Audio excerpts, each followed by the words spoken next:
Welcome back.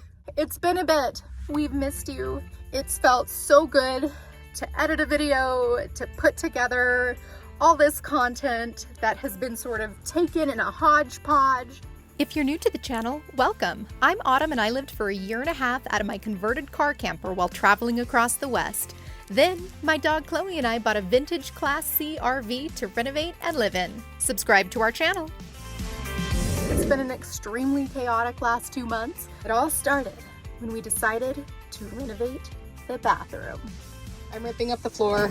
I removed the toilet, which was pretty gross. This is the water pump coming up. It will not detach, so I basically just broke the toilet and cut whatever the heck that part is. And then I found a rodent's nest. I'm using my makeup mirror to help me see that screw. That screw is stripped. Some people say double your timeline. I've had a few people say triple your timeline. That has not been enough time for me. I've needed to multiply my timeline by 6. That stripped screw took me 3 hours to actually get out. And the way that I got it out was by using the palm of my hand and punching the sink to where it just broke. All right, back to 7 weeks ago. I am driving around trying to figure out where I live. So I moved my rig from one location to another today, and I don't know where I live. So this is reminiscent of how wonderful it has been to be on the road and moving so often that, like, I would wake up some mornings, I would literally be like, okay, am I in Idaho this morning or am I in Oregon? I loved that feeling. This is reminiscent. I had moved from a fabulous urban camping spot with a view and the picturesque Flagstaff train going by, looking out at some of my favorite forests, to an industrial yard. Now, I am super grateful for this industrial yard. It has several benefits. 1, Chloe can run around in a fenced yard. 2, I was able to plug into shore power to get electricity. However, as soon as I plugged into shore power to get electricity, I realized my electricity was really messed up in the rig. Before I realized the electricity was so messed up, I painted the bathroom. And then I am back in a house. So right now the RV heat is not working because the converter was completely chopped up. I've been without heat for over a week now. More hate. Found a rat's nest in there. Had I not demolished the whole platform where the toilet used to be, wouldn't have even known it was there, because it's not like it was in a cabinet. It was in a part of the RV that I literally had to demolish to get to. So that was disgusting. And there was a bunch of rat droppings or mouse droppings, likely have been there the whole time I lived in it. Yeah. I was completely disgusted and wasn't sure what to do. It's like I wanted to cry, but I was also in shock. I'm like, ew. I Google, what does a rodent nest look like? And I'm like, please don't be this disgusting heaping thing that was under the toilet. I mean, how gross is that? Taking out somebody else's toilet is already bad enough. That's gross. Much less finding a rat's nest underneath it. Mouse nest, whatever. And then my favorite repairman in all of the land came to help me fix my converter. So I have to remove this whole box to be able to make space for the converter, because I can't get a tool to remove the screws that are holding the converter box. The 2 hardest things about nomad life: power and climate control. And the 2 most crown jewels of human innovation: power and climate control. One of the reasons that I am so grateful to Sergio is not only does he do an incredible job at helping my RV get up to par, but simultaneously he teaches me what to do. And because for some reason electrical concepts are really hard for me to grasp, he's like, film me, I'll describe it and you can just watch what I say. Basically, let it sink in. Disconnect your shore power, disconnect your solar charge controller, and then disconnect your batteries. Of course, you have that bad switch with the batteries under the hood that are on all the time right now. So until you get that switch, you have to disconnect those. Let's see if you can get it. So that's your positive, and these are your fuses, right? So that one is your positive. So you would be doing... He fixed it. And then I could live in my RV once again and complete the bathroom renovation. My bathroom is complete. Engine won't start. And I popped the hood and found a nice little present from a rat. Right on my new battery. Ooh. So, I'm going to use a battery car charger to hook this up. For some reason, and I don't know why, the batteries are powered in such a way that when the coach battery runs out, it pulls from the engine battery. I don't want that, so I'm gonna have to get some kind of switch to turn that off. Look at how clunk there. For some reason, she looks good with that hood up. I am making my roof all white like that. So I'm taking out this old 1991 kind of vinyl, really dusty. I mean, I wiped this thing down actually with bleach and it's still incredibly dirty. So I'm gonna rip this all out. It is a messy, messy project. And it goes all the way to over here. That's my snack. So you can see how dirty and kind of gross it is. So I'm eager to get this out. And we'll just see how things go. Hi, Chloe. Hi. You gonna help out? You gonna be a good renovation doggy? She was the best renovation doggy. I need these. You do not want to get that black, dusty stuff in your eyes.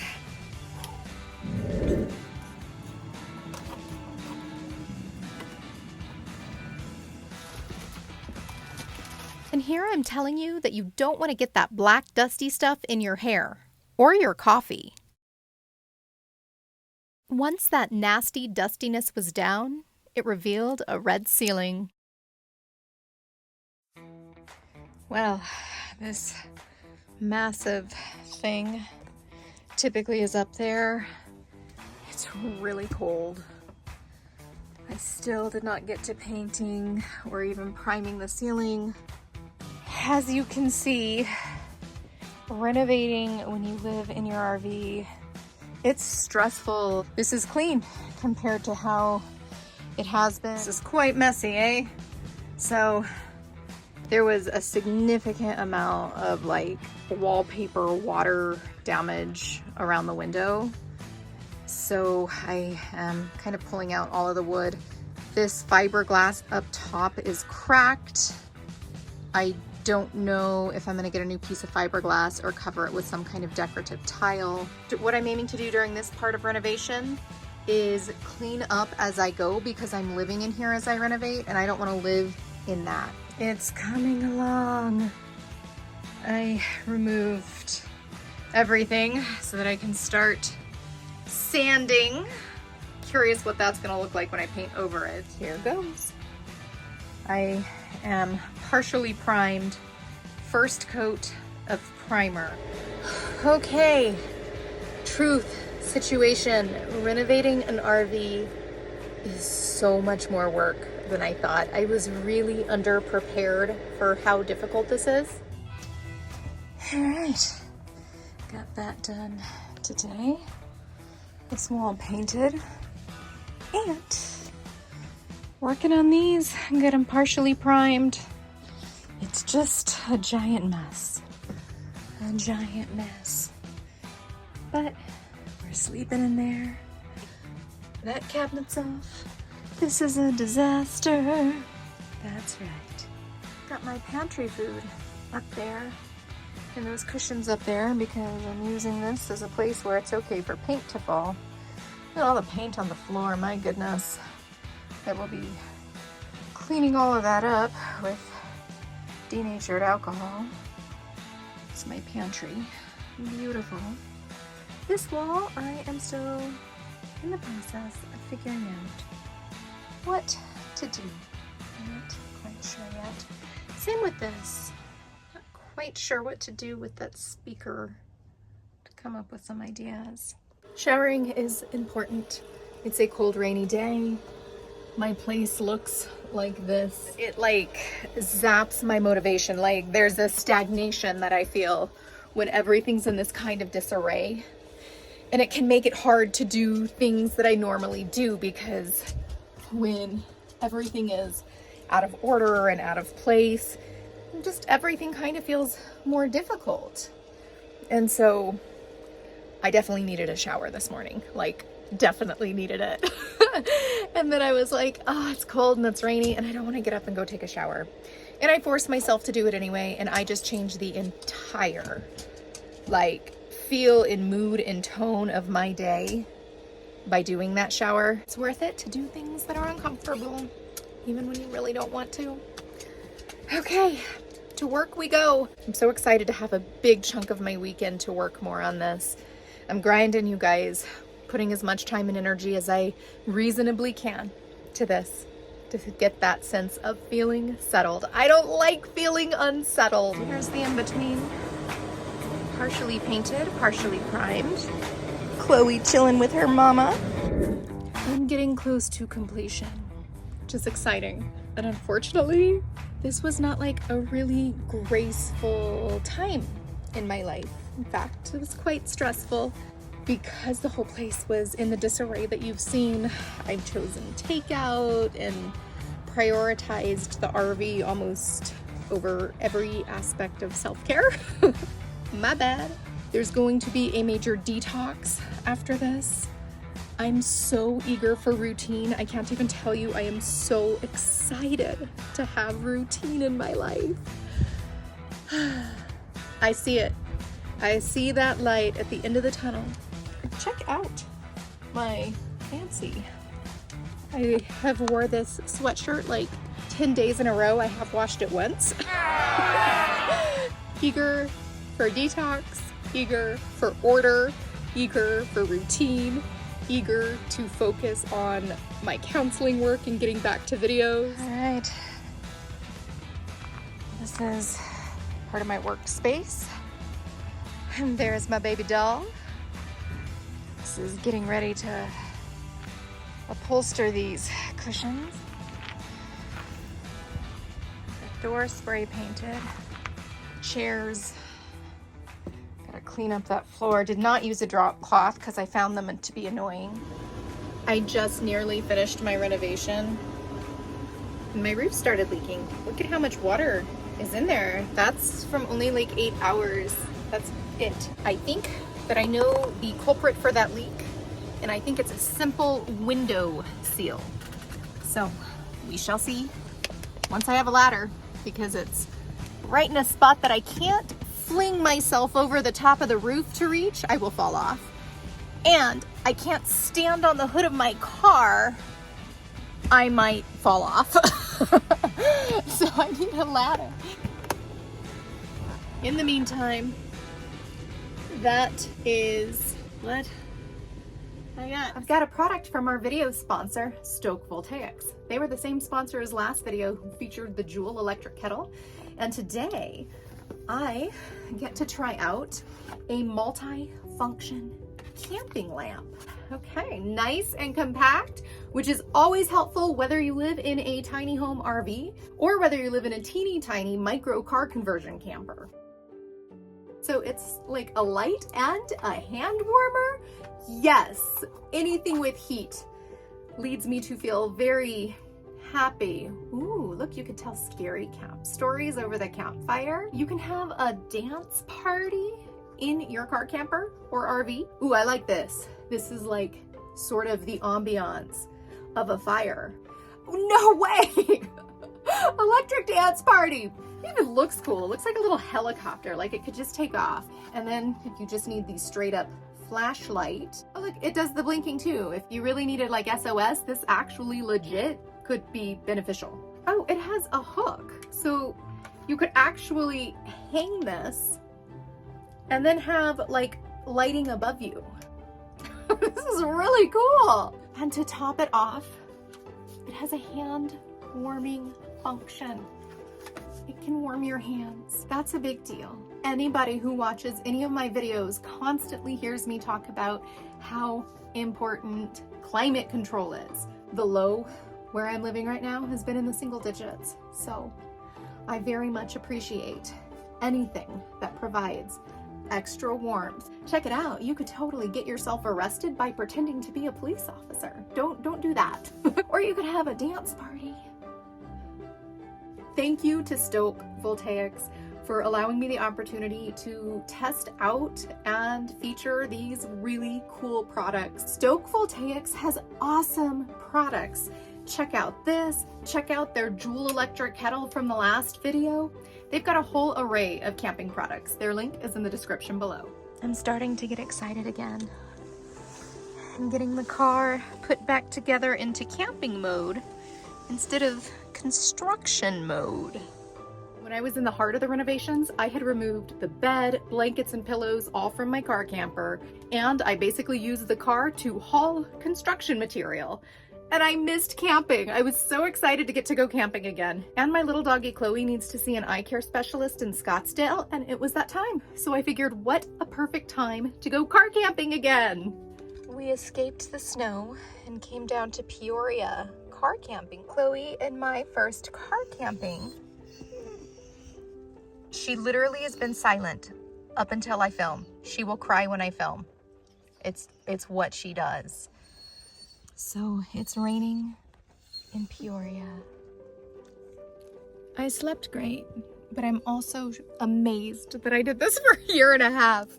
Sometimes when I camp near a city, I get really fancy with fresh ground gas station coffee.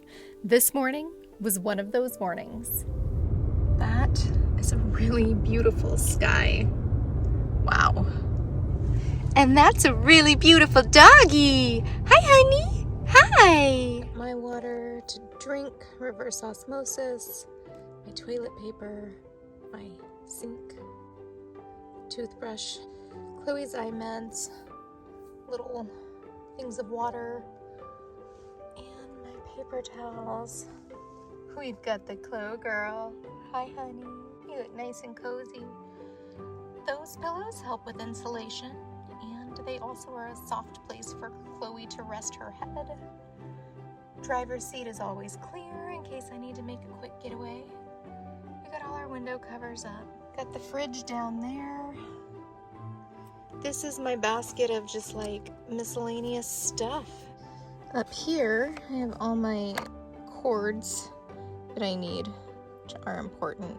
It does feel nice to be car camping again.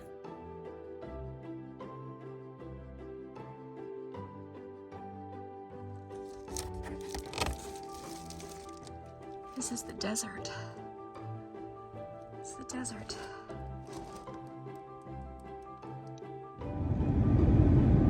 It's 28 degrees at 7:30. Me and Chloe are cold.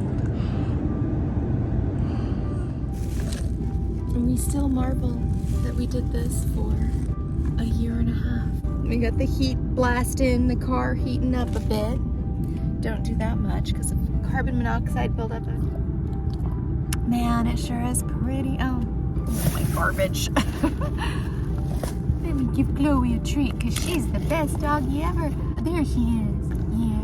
I'm taking her to the eye doc this morning. I'm a little nervous this morning just because I'm like, should I have been stressed? But what good would that have done? To be stressed about it. Oh, Chloe, you're crying because I'm talking to the camera. It's always what happens. Yeah, my hat has paint on it from all the renovating. Taking down my window covers. Ready to go outside, honey? Oh, my shoe has paint on it too. Look at that beautiful morning sun. Brr, it is cold.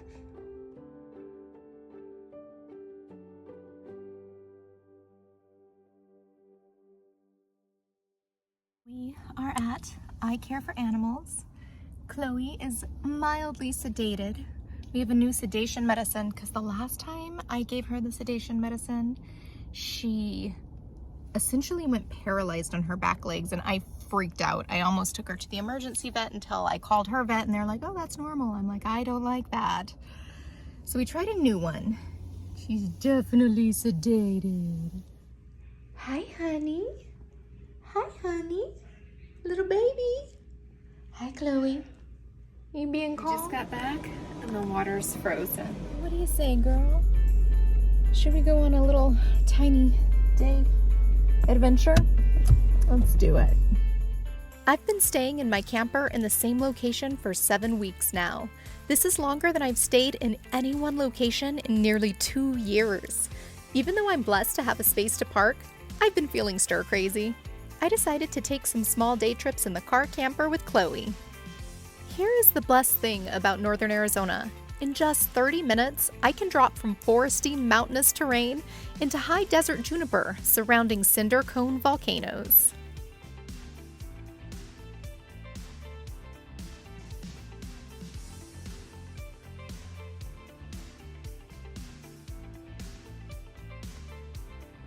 The Painted Desert is out in that direction.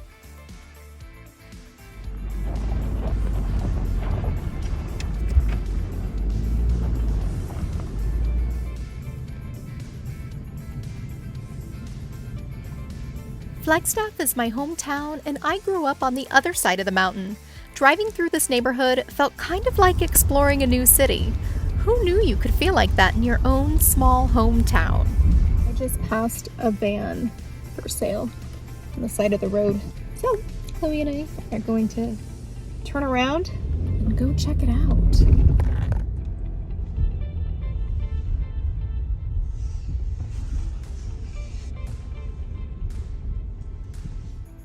I wanted that van. What I wanted to do with that van is pull out all the seats in the back, turn it into an absolutely super cute, feminine, boho chic camper van, and then sell it. I watch the camper van market like a hawk, and I will tell you that is a hot market right now. I could buy that van for like $2,100. For like $500, I could do a gorgeous build, really simple and absolutely beautiful. I could probably sell that thing for close to $10,000 right now. The market's like that. People want to do van life. I decided to pass. This chica needs to chill. Does anybody else have the problem of loving to do so many things in this life that you wear yourself out? Yeah, that is what I've been doing, and I want a different experience. I'm so eager to enjoy the bliss of living in my gorgeous, luxury, totally modern and new feeling camper. I cannot wait to show you guys. That barking is Chloe. Next video is going to be a walkthrough tour where I have before and after footage. Can't wait to show you. If you haven't already, subscribe. If you haven't, turn on notifications so that you can check out our incredible camper tour. Thank you all. See you next time.